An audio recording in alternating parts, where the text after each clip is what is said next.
क्योंकि यीशु घोषणा कर रहे हैं कि वो परमेश्वर के पुत्र। Now see what he says. अब देखिए वो क्या कहते हैं।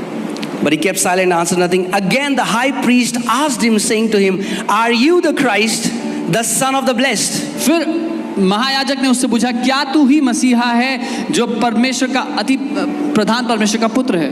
Jesus said, I am. यीशु ने कहा, मैं हूँ। You know who has that name in the Old Testament? आपको पता है किसका नाम है ये पुराने नियम में? Yahweh is called I am. यहोवा को मैं हूँ कहा गया है। Right? Anyway. Now hear this.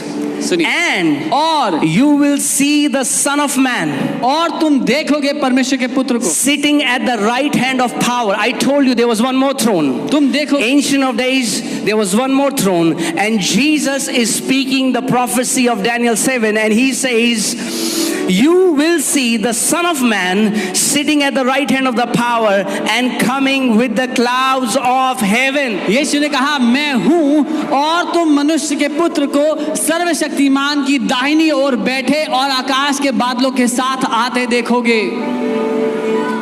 And you'll see the high priest tore his clothes. और आप देखते हैं वो महायाजक ने अपने कपड़े फाड़। Why? क्यों? Because he exactly knew what Jesus meant when he said, the Son of Man, I'm the Son of Man. क्योंकि वो समझता था जब यीशु कह रहे हैं कि वो मनुष्य का पुत्र है तो उसका अर्थ क्या हुआ?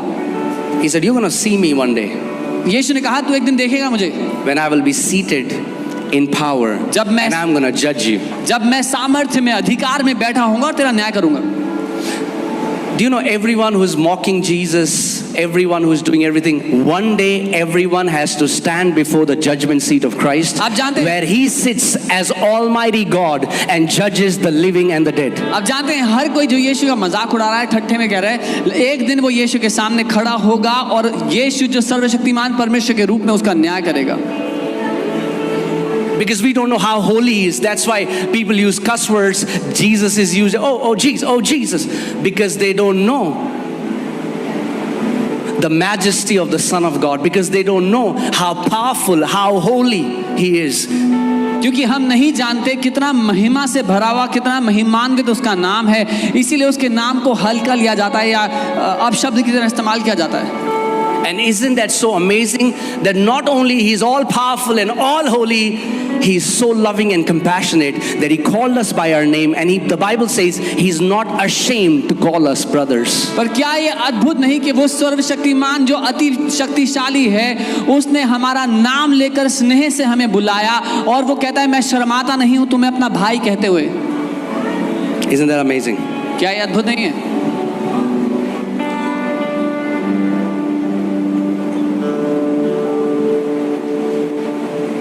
Amen. So we are not worshiping a messenger. हम एक संदेश देने वाले की आराधना नहीं कर रहे। वो कोई पैगंबर नहीं है। He is not a holy man. कोई केवल गुरु नहीं है इंसान। Not just a guru, a man. हम लोग ये The Jesus we believe in is आदि और अंत है। He is the beginning and the end. एक दिन वो सिंहासन पर बैठेगा और हर एक का न्याय करेगा। One day he will be enthroned and he will judge everyone. मगर आप धन्य हो, but blessed are you, क्योंकि उसने आपको आपके ऊपर अपने आप को प्रकट किया और आपका नाम उस जीवन की पुस्तक में लिखा गया है। और उसने कहा जो कोई मुझ पर विश्वास करेगा उसके ऊपर दंड की कोई आज्ञा नहीं है, मगर वो न्याय से हटकर जीवन में प्रवेश कर चुका है। But you are blessed because he has revealed himself to you. Those who have come to know him, they have passed on from judgment to life. Your names are written in the book of life.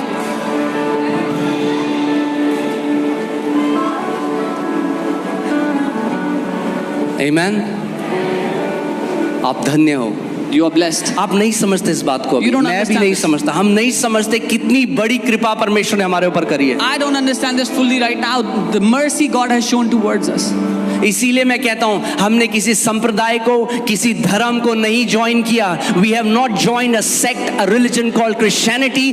We have been called, chosen by the Lord God Almighty. हमने ईसाई धर्म को नहीं अपनाया, लेकिन महान सर्वशक्तिमान परमेश्वर ने हमें चुन लिया और पुकार लिया नाम लेकर के।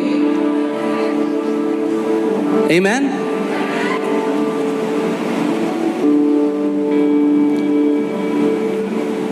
लोग बोलते हैं पता है मेरा नाम लिम्का बुक रिकॉर्ड में लिखा है, Guinness book. People say, you know, my name is written in the Guinness अरे Book. आपको पता है आपका नाम जीवन की पुस्तक में Do लिखा। you know your name is written in the book of life? बाकी सारी अचीवमेंट यहाँ खत्म हो जाएंगी। All the other achievements will vanish here. It's awesome. I mean, like, be the best that God has made you to be on this earth. But what I'm saying is, all those achievements, their glory is temporary and it will perish. But if you believe in the Son of God, if you honor Him, and if your names are written in the book of life, you have passed from judgment to life. बहुत ही बढ़िया है, अच्छा करे, जो कुछ करते हैं उसमें सर्वोत्तम हो। लेकिन अगर आपने परमेश्वर के पुत्र पर विश्वास किया है तो आपका नाम जीवन की पुस्तक में है। आप मृत्यु से छूटकर जीवन में प्रवेश कर चुके हैं। Amen. इसीलिए मैंने आपको लास्ट संडे भी कहा था, मैं नहीं मानता कि मैंने किसी संप्रदाय को ज्वाइन किया। That's why I told मैं you last नहीं Sunday. मानता कि मैंने ईसाईयत को ज्वाइन किया। मेरा नाम लेकर उसने मुझे बुलाई। आप जानते हैं उसने क्या कहा? उसने कहा तुमने मुझे नहीं चुना, मैंने तुम्हें चुना है और तुम्हें अपने पास बुलाया है। This is why I don't believe I've joined a sect, a religion, but He has called my name. He says, you have not chosen me, but I have chosen you and I've called you by your name.